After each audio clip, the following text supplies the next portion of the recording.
how to handle those parts of ourselves that get us in trouble again and again in our lives. Stay tuned to this episode of the Deeper Dating Podcast, where you'll learn how to work with those parts of yourself and discover the gift that lies at their core.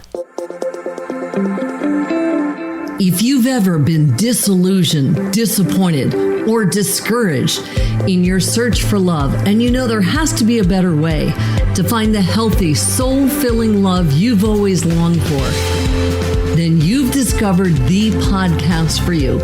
I know, as Ken's work personally has led me to find the love of my life. So here's your host of Deeper Dating, Ken Page.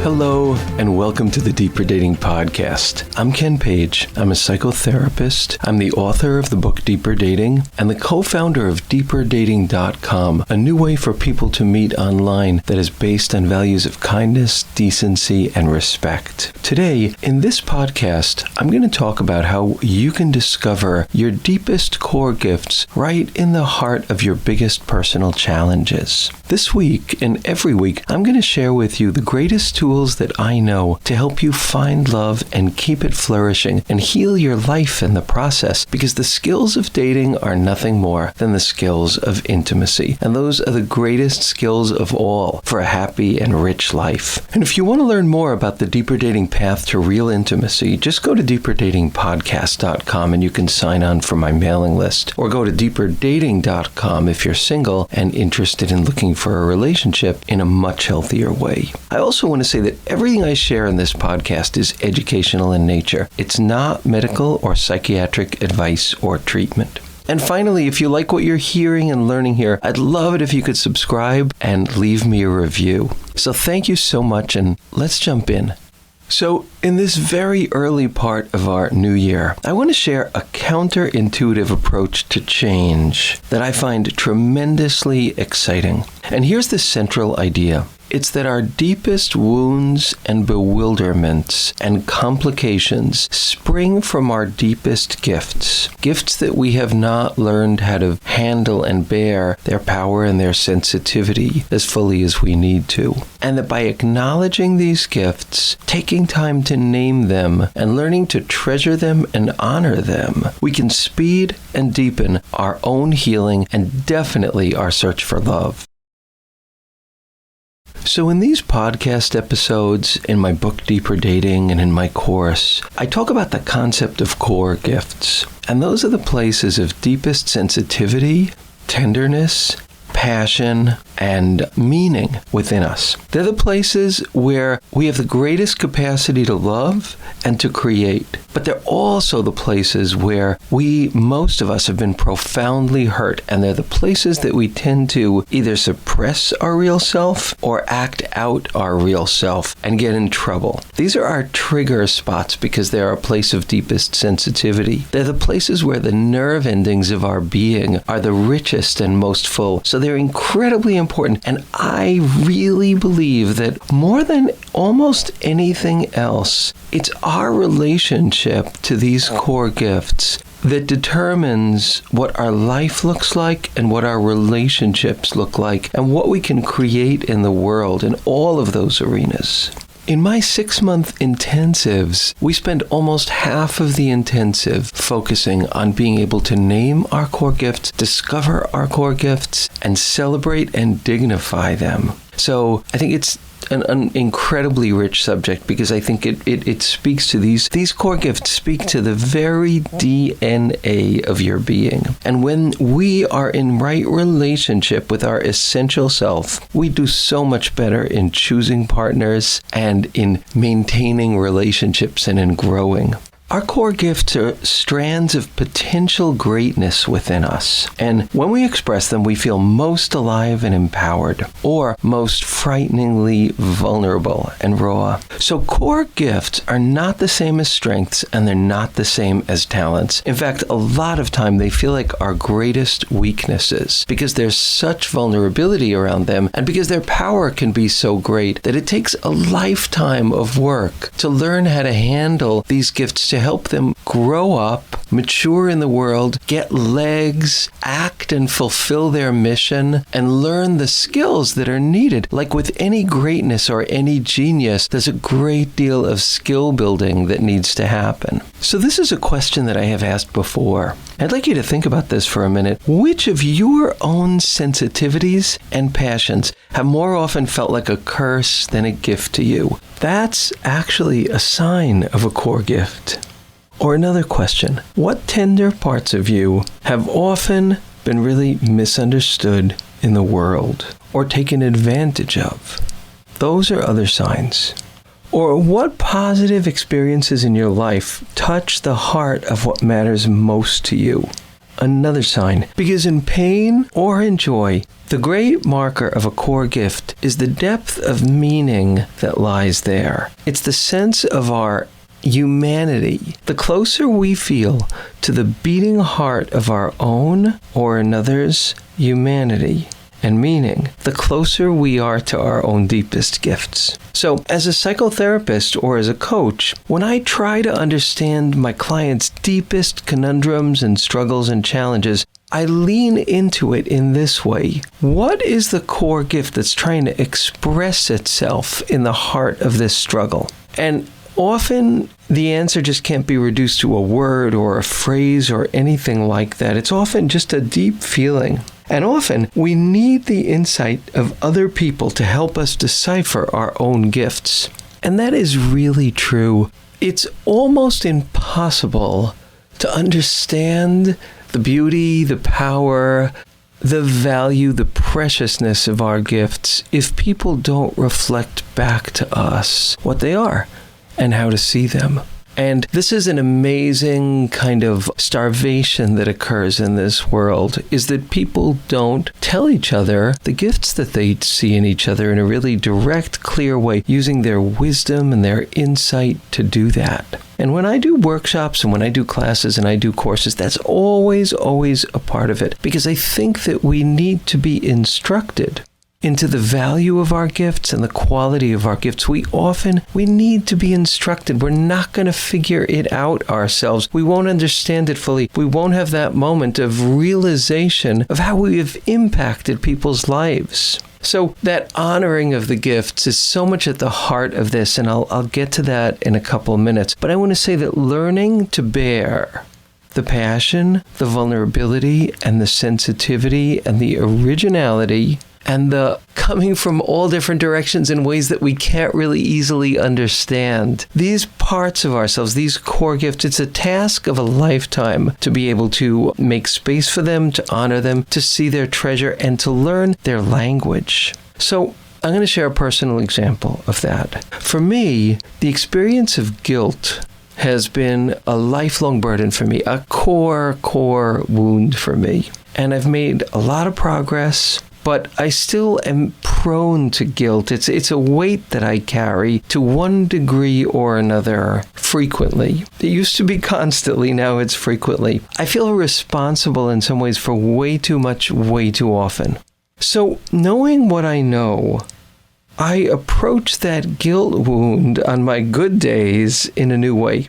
I look for the core gift in it. And I've been reminded to do this by people who know me and love me and see the gift there, because I'd get lost in that guilt myself, and I do. So the minute I do that, the minute I kind of look for the core gift, things become clear. And it's empathy. It's a deep empathy and care and concern, which doesn't mean that I can't be selfish and lots of other things, but it means that empathy is a deep quality in my being that I experience a lot of pain around when I feel like I haven't done something right, or even a deeper, more generic kind of pain. And that's the gift that led me to become a therapist. And it's the gift that fuels a fierce protectiveness I have for the people I love, for my children, for my partner, for my family, for the children that were separated and put in cages at the border. So it's a gift that somehow, in a strange way, also leaves me feeling responsible. Like feeling responsible for my parents' suffering at the hands of Hitler, or my son's ancestors' horrors in the killing fields of Cambodia. So this guilt is not perfectly healthy for sure, but it's part of my genius, and its roots spring from the depths of what make me who I am. My fierce protectiveness, my compassion, my caring. And I'm not saying that I'm this perfect embodiment of that or anywhere near it, because I have a lot of other parts too, but that part of me is very real. And that guilt that weighs me down has its roots in my very ability to love. So how does that awareness lead to healing? For me, for us, how can we use this knowledge to heal our wounds and liberate the gifts trapped inside them? Well, I think the first thing is to understand the gifts that lie there, that come out in convulsive and immature and imperfect ways, but something is coming out. Something is trying to be spoken, known and seen and understood. So we have to find what that is. And you might want to take a minute right now and think about a quality in your being, in your personality that has this intensity that maybe you've wondered, is it too intense? Is it too sensitive? Is it too tender? Is it too demanding? And I would say that the task is to find the core gift that lies there. Maybe it's a quality of not enough, like I'm too quiet, I'm too tender, I'm too passive. In those cases as well, there is a gift that lies there. For example, qualities of passion have this something really matters to you, and we want to find what that is, what that thing is that mattered to you in that situation so much again and again. Maybe it's truth. Maybe it's connection. Those are some of the things that we can get really passionate about. Maybe it's needing space. Maybe it's needing freedom.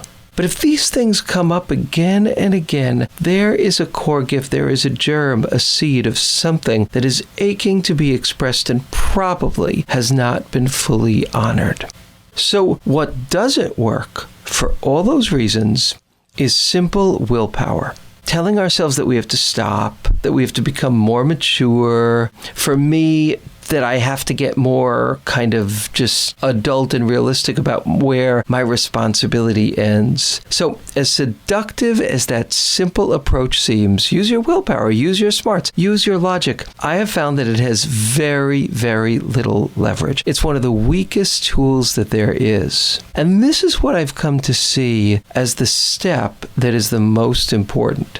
So this quality of yours that you thought of, what if you saw, first and foremost, what if each of us in these arenas sees the humanity at the heart of the wound? What it was we were aching for, what it was that hurt us, what it was that we needed. It's hard to do that when we're upset at ourselves. It's hard to do it when we're upset at someone else who didn't treat us right. But the act of saying, this makes emotional sense. This is what I was trying to do. Not well, imperfectly, but this is what I was trying to do. A dignifying of that core gift is, to me, what I think is the first step, the most important step. So, for example, for me, the care that fuels my guilt is really what's best about me. Even though my guilt creates like whole slews of problems, it's still the size of my caring that gets me in trouble. And as much as I might want to manage to reduce that caring to a simpler, easier, more handleable level, that will never work. I can't amputate my soul. Our core gifts spring from a source more profound and more essential than anything that we can control. So if we shift, if you think about what is the core gift in that pain, in that sensitivity, in that passion that you experience again and again, whatever it is that you're picking now, maybe you could think of it as like, this is the thing that gets me in trouble in my relationships. I fill in the blank. The task here is to feel the humanity behind what that is and to name it and to see the gift in it. And when we do that, when we say it makes sense, maybe it doesn't make perfect logical sense, but it makes sense in terms of who I am and what matters to me and my wounds and all the different parts of me. It makes sense that this made me feel that way. When we can do that, we dignify those feelings. And then we're much more likely to avoid the too great dangers at a moment like that. One is suppression of what our needs are because we feel ashamed, or our feelings are because we feel ashamed. And the other is acting out, expressing those things in a way that is unkind or doesn't have empathy or doesn't take the other person into account or forgets how much this person loves us and cares about us and all that they've done for us. Those are two kind of ways that we can get stuck. But when we begin by saying, oh yeah, this is a treasure, this is a treasure, all of a sudden we are holding it like the parents that we wish we had. So when we begin by feeling the mystery and the humanity in our gifts, something different happens. When we name the gift and we actually honor it and find the inner logic and worth and sense and truth of it, something else happens. We become more human and more balanced and more chill, and finally, whole new doorways of possibilities begin to unfold. But I want to say here too, as much as I might want to embrace my gifts of empathy, for example, as much as we might want to fully embrace our gifts, often we can't, because our core gifts, there could be so much pain there, so much longing, even so much joy and so much meaning. There's a fierceness, there's a depth. They touch the very marrow of our being. And that's where they come from, the very core of our being. So it stands to reason that their humanity would be hard to bear. And I think of those qualities not as attributes, but as portals. I think of them as portals to something so vast, something so mysterious, in my opinion, something so holy, because I wouldn't care that much if it wasn't. And this way of looking at the world, this way of looking at conflict and argument and confusion is so much kinder. It allows space. It gives us that kind of core where we can move around and be more agile in handling the complexities and pains that come up when we hold it with that kind of kindness. And so how do we do this, though? Because if these feelings are so hard to bear, I think that what we need to do is gradually, over years, practice exposing ourselves to our core gift in small doses with a sense of treasure and dignity, and gradually increase our tolerance for their beauty, their bigness, their tenderness, and all the challenges that they give us. How do you live in the world with this much empathy? How do you live in the world with this much caring? How do you live in the world with this much fierce sense of justice? Whatever for you these qualities are, I think that the key is to acknowledge that there's a treasure in you that is a mystery that you will be unfolding and unfurling and discovering for your whole life, but that it is the fuel of the life that you want and the richness that you want. Our deepest gifts can definitely grow. They can mature, and they need to mature. And when we do this, we can finally parent them. It's like parenting a fiercely gifted child. But those gifts can never be domesticated. They will never fit into the small and safe and well-mannered boxes that we think we're supposed to create for them. They're going to continue to get us in trouble. They're going to cajole us to the edge of authenticity. They're going to cause tears that we don't understand. They're going to shock us with their truths, because genius domesticated is genius lost. And genius has fire and challenge. And that's a gift. We spend so much time trying to get these core gifts to listen to us and to behave correctly and to line up in a nice row to do what we tell them. But guess who loses that battle again and again and again?